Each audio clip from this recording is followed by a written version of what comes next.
그냥 브랜드 이름만 믿고 샀는데 왠지 나만 바가지 쓴 것 같고 매장 가서 누워보자니 귀찮고 괜히 직원 말에 혹해서 충동 구매해버릴까봐 걱정도 되고요. 이런 불안 생각보다 많은 분들이 겪고 계시더라고요. 침대는 그냥 누워서 자는 거라 생각하기 쉽지만 매트리스는 매일 밤 내 몸을 맡기는 공간이에요. 그래서 한 번 사면 최소 5년, 길면 10년은 써야 하죠. 하지만 막상 살 때는 사이즈도 헷갈리고 스프링이니 토퍼니 종류도 많고 결국 브랜드 이름이나 감으로 결정하게 됩니다. 이번 영상에서는 도대체 뭐가 좋은 건지 모르겠다는 분들을 위해 준비했습니다. 복잡한 고민을 하나하나 풀어드릴게요. 실제로 어떤 매트리스가 내 몸에 맞는지 온라인으로도 실패 없이 고르는 법 알려드릴게요. 에이스, 시몬스 같은 고급 브랜드, 이름만으로 신뢰가 생기긴 하죠. 하지만 가격은 높고 체험은 잠깐, 결국엔 뭐가 좋은 거지? 하게 됩니다. 많은 분들이 매장 가서 몇 번 누워보시는데 사실 짧게 누워서는 잘 모르겠다는 분들이 대부분입니다. 다 좋아 보이기도 하고요. 매트리스는 결국 누워서 자는 동안 내 몸과 매트리스의 압력이 중요한데 그 느낌은 짧은 체험으로는 파악하기 어렵습니다. 게다가 같은 매트리스라도 누가 쓰느냐에 따라 느낌이 전혀 다릅니다. 체중이 많이 나가는 분은 푹신한 매트리스가 금방 꺼지는 느낌이 들 수 있고 체중이 가벼운 분들은 똑같은 매트리스가 오히려 너무 단단하게 느껴질 수 있습니다. 똑바로 자느냐, 옆으로 자느냐에 따라서도 압력이 가는 부위가 달라지고요. 또 열이 많은 분들은 똑같은 매트리스라도 더 답답하게 느낄 수 있죠. 어떤 기준으로 내 몸에 맞는 매트리스를 고를 수 있을까요? 예를 들어서 정자세로 주무시는 분들 있죠? 이런 분들은 척추 라인이 자연스럽게 유지되기 때문에 매트리스 선택폭이 넓은 편이에요. 다만 엉덩이랑 어깨 쪽을 안정감 있게 받쳐줄 수 있도록 조금은 단단한 매트리스가 더 좋습니다. 딱 맞는 제품이 바로 수면 밀도 릴렉스 매트리스 미디엄 하드 제품이에요. 이건 실제로 허리 디스크 환자가 직접 만들었고 지지력도 좋고 꺼짐도 적어서 허리에 부담이 확실히 덜해요. 그리고 여기서 높이도 두 가지가 있는데요. 간단하게 이렇게 선택하시면 됩니다. 가지고 계신 프레임 높이가 20cm 이하라면 높은 형인 32cm가 딱이고요. 프레임이 20cm 이상이라면 낮은 형인 22cm를 선택하시면 됩니다. 이렇게 침대 프레임과 매트리스 높이를 맞춰주면 침대가 너무 높지 않고 앉았다 일어날 때도 훨씬 편해요.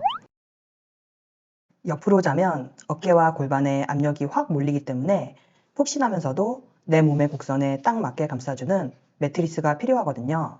이럴 땐 웰 퍼니처의 이지코어 앤드리스 매트리스 25T 이게 괜찮아요. 너무 얇지도 않고 너무 두껍지도 않아서 옆으로 주무실 때 어깨가 눌리는 느낌을 확실히 줄여줍니다. 독립 스프링이 아래에서 탄탄하게 받쳐주면서도 윗부분은 부드럽게 몸을 감싸주니까 탄탄하면서도 포근한 느낌을 선호하는 분들에게 잘 맞아요. 그리고 엎드려 자는 분들은요, 목이 돌아가고 허리도 약간 꺾인 자세가 되기 때문에 매트리스가 너무 푹 꺼지면 오히려 척추 부담이 커질 수 있어요. 그래서 스프링이 단단히 받쳐주면서도 윗면이 살짝 부드러운 하이브리드 타입이 잘 맞습니다. 예를 들어 지금 보시는 지누스 베이직 하이브리드 매트리스처럼요. 이 제품은 20cm 두께의 독립 스프링이 기본 지지력을 잡아주고 그 위에 적당한 폼층이 몸을 부드럽게 감싸줘서 허리가 무너지지 않으면서도 편안한 느낌을 만들어줍니다. 그리고 흔히 하이브리드 매트리스는 비싸다고 생각하시는데 꼭 100만원 넘게 투자하지 않아도 됩니다. 실속형 하이브리드는 꼭 필요한 지지력과 쿠션감을 기본으로 갖추고 불필요한 스펙을 빼서 가성비를 확보한 구성이거든요. 특히 엎드려 주무시는 분들은 매트리스가 너무 푹신하면 배 쪽이 더 눌리고 허리가 꺾이기도 쉬워요. 그래서 너무 푹신한 것보다는 이런 적당히 탄탄한 매트리스가 오히려 척추랑 허리에 부담을 덜어주는데 도움이 됩니다. 많은 분들이 말씀하세요. 남편은 딱딱한 걸 좋아하고 전 푹신한 게 좋아요. 같이 자면 옆사람 뒤척임이 느껴져서 불편해요. 이럴 때는 슈퍼싱글 매트리스 2개를 붙여서 쓰는 방법도 아주 좋아요. 각자 원하는 쿠션감을 선택하면서 하나는 푹신, 하나는 단단하게 조합할 수 있거든요. 서로 맞는 매트리스를 고르고 커넥터 패드 딱 얹어주면 끝이에요. 남성분들, 여름에 덥다고 하시는 분들 많죠?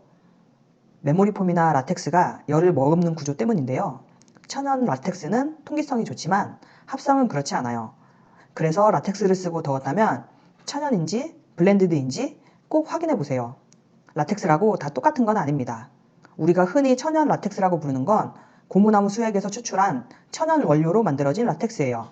셀 구조가 개방형이라 통기성이 좋고 열도 상대적으로 덜 머금습니다. 그래서 천연을 쓰시면 여름에도 비교적 시원한 편이죠. 그 대신 가격이 비싸요. 그런데 시중에 판매되는 라텍스 중에는 블렌디드 라텍스라고 해서 천연 원료에 합성 소재를 섞어 만든 제품도 많습니다. 보통 가격이 더 저렴한 대신 셀 구조가 좀 더 조밀하고 밀폐되어 있어서 열을 쉽게 머금고 통기성이 떨어질 수 있어요. 그래서 라텍스를 쓰는데 더워서 힘들었다면 내가 쓰는 제품이 진짜 천연인지 블렌디드인지 한번 꼭 확인해 보시는 게 좋습니다. 그리고 대안은 쿨터치 원단의 매트리스 커버나 냉감 패드를 같이 써주는 것도 진짜 효과 있어요. 한여름 꿉꿉함도 줄어듭니다. 요즘은 매트리스만 따로 바꾸는 분들도 많죠. 근데 수입 제품은 사이즈가 애매해서 이불 커버가 안 맞거나 무게 때문에 프레임이 삐걱거릴 수 있어요. 특히 미국 제품은 킹 사이즈라고 해도 한국에서 쓰는 킹 사이즈랑 크기가 조금 다릅니다. 예를 들어 미국은 캘리포니아 킹, 이스턴 킹 이런 식으로 종류도 많고 폭이나 길이가 애매하게 달라서 커버를 맞추기가 더 어렵죠. 구매하실 때 사이즈를 확인하셔야 되는데 국내 규격인지 해외 규격인지 이걸 먼저 체크해 보시는 게 좋습니다. 매트리스는 특히 스프링 말고 폼이나 하이브리드처럼 속이 꽉 찬 제품들이 많아서 예전보다 훨씬 무거운 경우가 많습니다. 그러다 보니까 프레임이 오래되거나 내구성이 약하면 무게 때문에 삐걱거리거나 처지는 경우가 생길 수 있거든요. 특히 킹사이즈처럼 크고 무거운 제품일수록 프레임 내구성까지 같이 확인해 주시는 게 안전합니다. 매트리스는 언제 교체하는 게 좋을까요? 미국 매트리스 재활용 협회 MIC에 따르면 버려지는 매트리스의 평균 사용 기간은 약 11년에서 14년이라고 합니다. 그런데 제조사에서는 대부분 6년에서 10년 사이를 적정 수명으로 권장하고 있어요. 그만큼 많은 분들이 수명이 다했음에도 그냥 쓰는 경우가 많다는 거죠. 3개월에서 6개월에 한 번씩 매트리스를 회전하거나 뒤집어 주는 것, 그리고 방수 커버나 통기성 커버를 활용해서 오염을 줄이는 것도 수명 연장에 꽤 효과적입니다. 그렇지만 소리가 나거나 허리 통증이 생기고 눕자마자 몸이 무겁고 불편하다면 매트리스가 보내는 교체 시기의 신호예요. 그럴 땐 미련 없이 바꿔주시는 걸 추천드립니다. 그리고 각 브랜드별 권장 수명은 영상 설명란에 정리해서 올려둘게요. 지금 사용 중인 매트리스 브랜드도 꼭 한번 확인해 보세요. 지금까지 말씀드린 내용을 바탕으로 여러분의 수면 환경을 점검해 보시면 좋을 것 같아요. 지금까지 매트리스를 구매할 때 가장 많이 하는 고민들, 그리고 그에 맞는 선택 기준까지 정해드렸어요. 이제 누워만 봐도 몰랐던 정보들 알고 고르실 수 있겠죠? 여러분이 선택하는 침대가 단순한 가구가 아니라 더 나은 하루의 시작이 되기를 바랍니다. 영상이 도움이 되셨다면 좋아요, 구독, 그리고 주변 분들과 공유도 부탁드릴게요. 더 실용적인 정보로 다시 찾아뵐게요. 감사합니다. 안녕.